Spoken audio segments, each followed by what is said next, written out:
with Slidell coach Larry Favre, and Coach, it's hard to believe that we've come this far into your program here, but now you've been here, I believe, as long as you've been anywhere, right?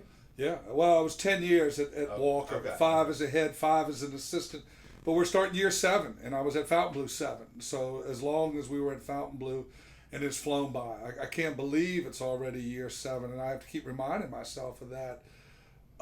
So it's been a great trip, and we were just talking, being older and appreciating and taking time to recognize and appreciate a little bit more, something I didn't always do when I was a younger coach. So that means a lot to be here year 7 and still very much enjoying it.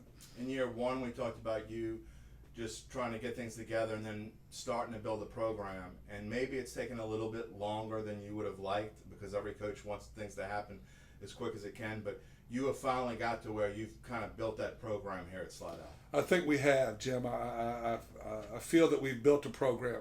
And what does that mean? To me, that means that you're going to be able to compete year in and year out with the teams in your district and the teams in the state. And I do think we're there. And it has taken a little bit harder, a longer road to get here. But it's so rewarding to be here. And once again, just appreciating it. Learning how to take time to appreciate it. But I feel that our kids' confidence level, the expectation, how kids hold each other accountable, how the kids run our football program, those are the signs that it's a different program than it was 3 or 4 years ago. Coach, most teams that I do previews with, I don't spend a whole lot of time talking about the year before, but in your case, I want to, because to me, last year was the turning point for this program, and to finally get that district championship and to play as well as you guys played in district play. And don't get me wrong, I know you had some bumps with whether it be with personnel or whatever along the road, but you accomplished the goal that you set out. How satisfying was last year for you? Well, it was satisfying for not for me. I was happy for this school and the community.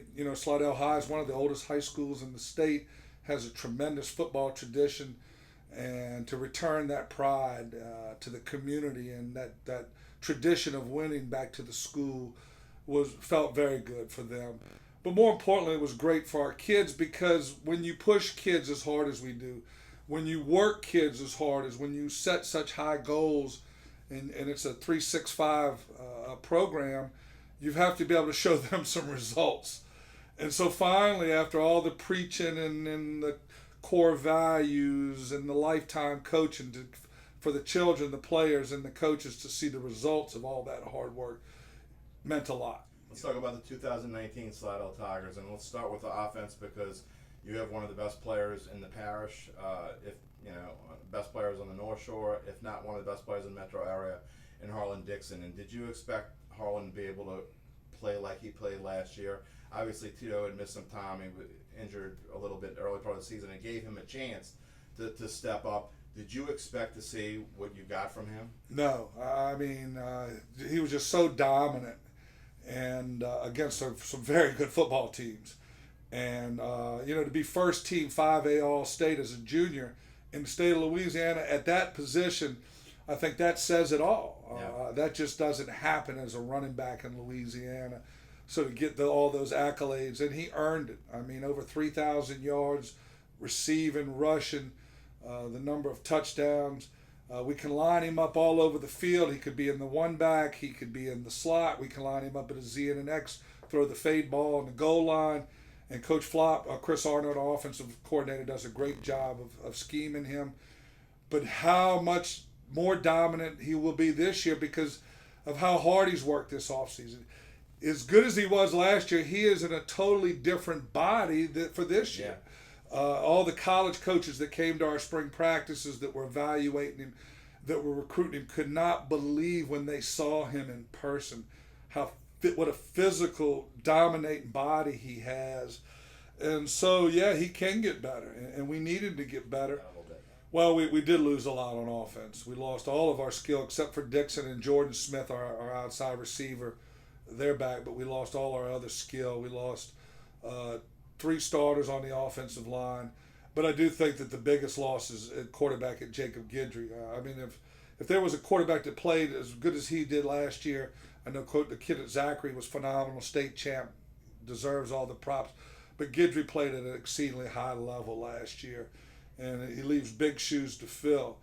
Junior John Autry, who comes from the Besh Autry families here in Slidell, some of the greatest athletes to ever come. He's of that family. He's of that lineage. He has really exceeded our expectations. He's had a great spring, dominated in our summer 7-on-7 contest. He's really stood out. I think the good thing with a Harlan Dixon back, a Jordan Smith, we do not need John Autry to win games for us early, or maybe even throughout most of this season. We need him to be a good game manager, not turn the ball over, make good decisions, make the right reads, especially in the red zone. We have to become more run dominant, more run oriented. Coach Flop likes to throw the football, and you've seen that with Wayne Griffin, who threw over 3,000 yards his senior year. Guidry stats last year. We like to throw the football, and that's where that's where it may change your play calling. So what do? You got to get him some easy throws early in the game, early in the season. You got to build his confidence. Talk about the running mate, Torian King, and what does he bring to the table? And could he, you didn't expect Harlan to have the kind of year he had. Could Torian be that kind of player? Torian is, once he gets to the second level, no one's going to catch him. He's a 4.4, 4.5 track kid. He's the kid we haven't had since he's the home run hitter. He's the kid that if there's a crease, he's gone. Nobody on the field will catch him. He's going to outrun everybody. Seniors, Miles Brown, senior Jordan Smith will be our outside receivers.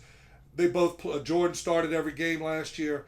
MJ started late, scored his first touchdown last year. Those guys are playmakers too. We just got to be able to get them the ball, game plan them. So we have some weapons.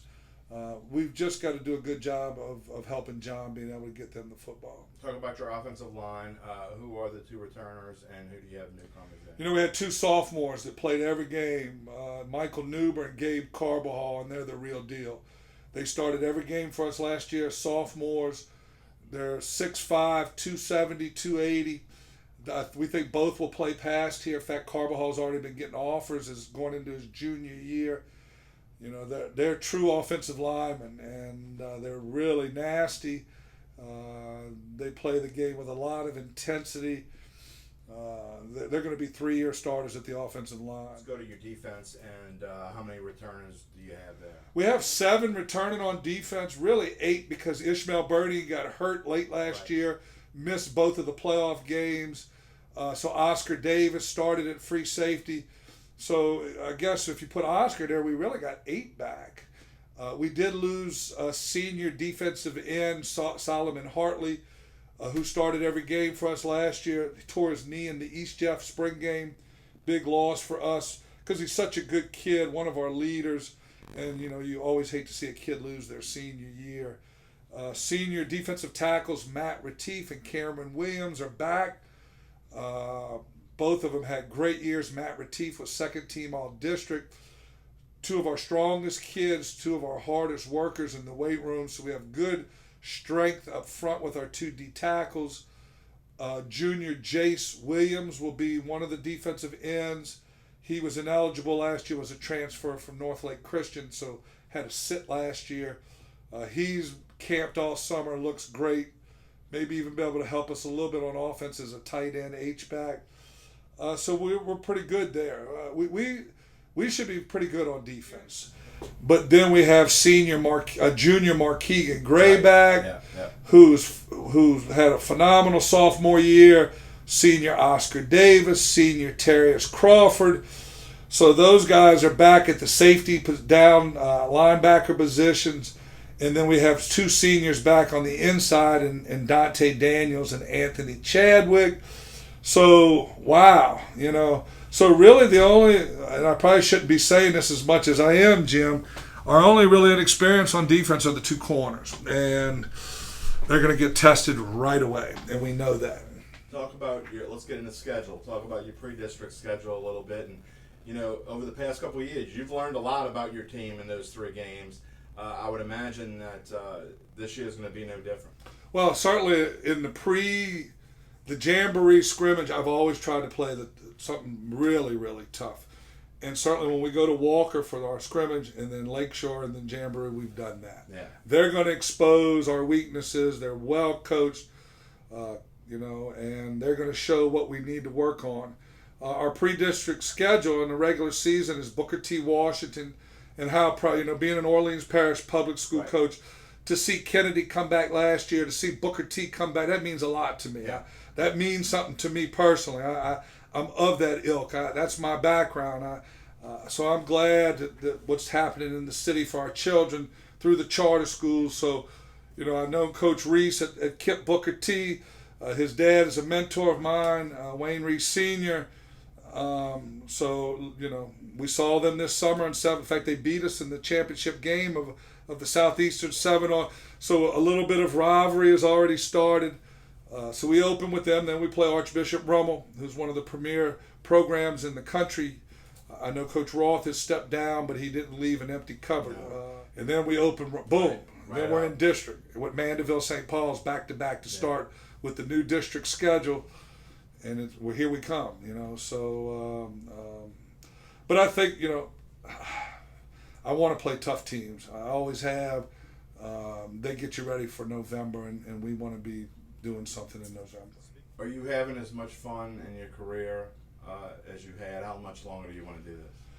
I'm having more fun than I've ever had because I'm 57 years old, and I finally have learned to appreciate this. I never did it as a young coach. I never did it at O. Perry Walker. I never took time to enjoy. Allie Smith used to tell me that over and over. Coach Smith, Coach, it's Sunday. It's 2 days. It should be gone by now, and it wouldn't be. And I'm enjoying it. I'm taking time to enjoy my kids, to sit down and talk to them. I feel like I could do it forever, but my family has really paid a hell of a price for these. It's 30 years, Jim.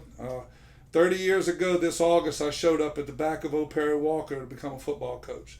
So I've been doing it for 30 years, and my family has really paid a hell of a price. And anything future it will be for my family. But as far as how I'm enjoying this, and how much I'm enjoying it, I've never enjoyed it more. And I've really enjoyed reaching out to so many of my ex-players at Walker, at Fontainebleau, and even here already 7 years. I'm taking time to put a smile and enjoy it. I should have listened to Coach Smith 10 years, 15 years ago, but I didn't. But I am now. We miss Coach Smith a lot. He was an awesome guy. Coach Larry Favre at Slidell, I appreciate it, and we look forward to seeing you during the season. Thanks for this, and thanks for the recognition of Slidell football.